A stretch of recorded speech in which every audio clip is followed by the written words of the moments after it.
Hello friends, कैसे हो आप? मैं अच्छी हूँ, उम्मीद करती हूँ आप सभी बहुत अच्छे होंगे। तो इतने दिनों से मेरा कोई वीडियो नहीं आ पाया, उसके लिए मैं माफ़ी चाहूँगी। तो आज मैं एक बढ़िया सी स्टोरी लेके आई हूँ, नाग और चींटियाँ। काफ़ी यूनिक सी स्टोरी है। मुझे लगता है कि आप लोगों ने नहीं सुनी होगी। और जैसा कि आप जानते हैं, मेरी हर एक स्टोरी में एक बहुत अच्छा मोराल होता है। इसको अगर आप पढ़ना चाहें, सुनना चाहें, अपनी ज़िंदगी में उतारना चाहें तो उससे अच्छी बात क्या होगी।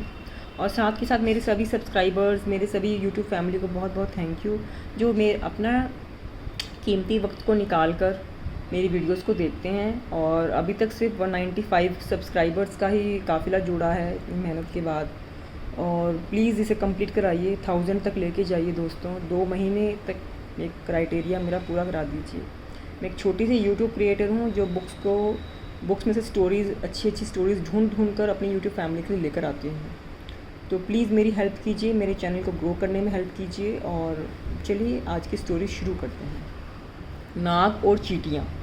तो आज मैं आपके लिए बहुत अच्छी और एक बहुत अनोखी सी कहानी लेकर आई हूँ। तो सुनिए ध्यान से। एक घने जंगल में एक बड़ा सा नाग रहता था। तो क्या रहता था दोस्तों? ये रहा नाग। एक घने जंगल में बड़ा सा नाग रहता था।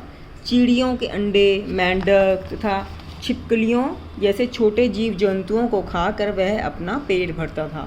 जो नाग होगा तो वो क्या करेगा? छोटे छोटे जानवरों के एग्स खाएगा, या छोटे छोटे जानवर जैसे मेंढक हो गया, छिपकली हो गया, छोटी मोटी चिड़ियाएँ होगी, उनके एग्स हो गए, उनको खा पी कर अपना पेट भरता था। रात भर वह भोजन की तलाश में रहता और दिन निकलने पर अपने बिल में जाकर सो जाता। तो रात भर ये सांप वगैरह होते हैं, ये रात को ज़्यादा निकलते हैं, मतलब शांति में, सन्नाटे में, और दिन में पड़े सोते रहते हैं। तो धीरे धीरे मोटा होता गया।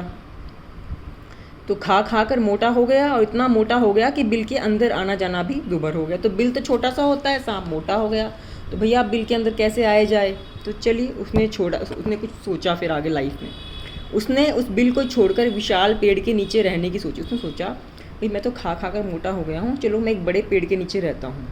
लेकिन वहीं पेड़ की जड़ में चींटियों की बाम्बी थी, और उनके साथ रहना सांप के लिए असंभव था। लेकिन उस पेड़ के नीचे क्या थी दोस्तों? चींटियों की बाम्बी। बाम्बी यानी कि चींटियों का घर था। बहुत सारी चींटियाँ, माने तो लाखों करोड़ों के संख्या में वहाँ चींटियाँ रहती थी उस पेड़ के नीचे, जहाँ उसने नाग ने सोचा था कि मैं यहाँ पर रहूँगा। तो सुबह नाग उन चींटियों की बाम्बी के निकट जाकर बोला, मैं सर्पराज नाग हूँ, इस जंगल का राजा। तो मैं तुम चींटियों को आदेश देता हूँ कि जगह छोड़कर चले जाओ।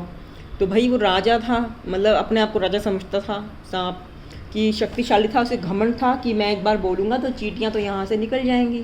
जैसे कि आजकल की लाइफ में, आजकल के टाइम में शक्तिशाली लोगों को अपने यहाँ पर घमंड होता है, ऐसे ही सांप को भी था। तो चलिए, वहाँ और भी जानवर थे जो भयानक सांप को देखकर डर गए और जान बचाने के लिए इधर उधर भागने लगे। तो जैसा कि आप जानते हैं भाई, एक पेड़ था, पेड़ के नीचे चींटियों की एक घर था।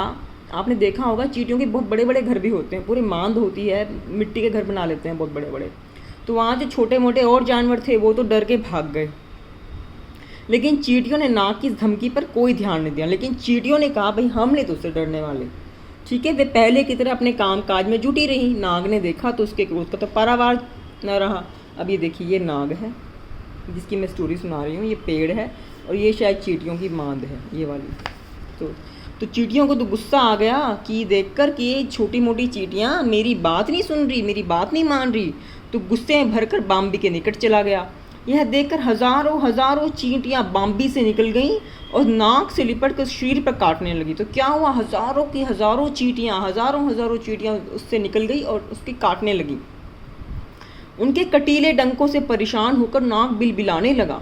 उसकी पीड़ा असहनीय हो चली थी और शरीर पर घाव होने लगे थे। तो क्या हुआ? उस चींटियों ने इतना काटा कि पूरे शरीर पर छाले पड़ गए सांप के, उस मोटे सांप के। नाग ने चींटियों को हटाने की बहुत कोशिश की, लेकिन असफल रहा। दोस्तों, अगर एक चींटी भी शरीर पे हट जाए ना, कई बार हमारे शरीर पर चींटी चढ़ जाती है, कहीं छुप जाती है हमारे आर्म पिट में या कहीं, और हमें काटती रहती है, हमें समझ नहीं आता, ना हमें वो दिखाई देती कहाँ काट रही कहाँ। और यहाँ पर तो पूरी एक चींटियों के झुंड ने उस नाग पर अटैक कर दिया। सोचो बेचारे उस नाग की क्या हालत हुई होगी। तो कुछ ही देर में उस नाग ने चींटियों को हटाने की बहुत कोशिश की, लेकिन असफल रहा। कुछ ही देर में तड़प तड़प कर जान दे दी। कुछ ही देर में वो काला नाग वो मर ही गया अल्टीमेटली। तो इस कहानी से हमें क्या शिक्षा मिलती है दोस्तों, कि बुद्धि से काम लेने पर शक्तिशाली शत्रु को भी परास्त किया जाता है। अगर हम अपनी अकल से काम लें, अकल से, तो हम एक शक्तिशाली शत्रु को भी परास्त कर सकते हैं। इसमें एकता का भी संदेश है कि अगर एक चींटी उसे अटैक करती तो कुछ नहीं होना था, 2 चींटी करती तो कुछ नहीं होना था, वहाँ उन सभी चींटियों ने अटैक कर दिया तो शक्तिशाली नाग भी वहाँ से भागा ही नहीं, मर भी गया।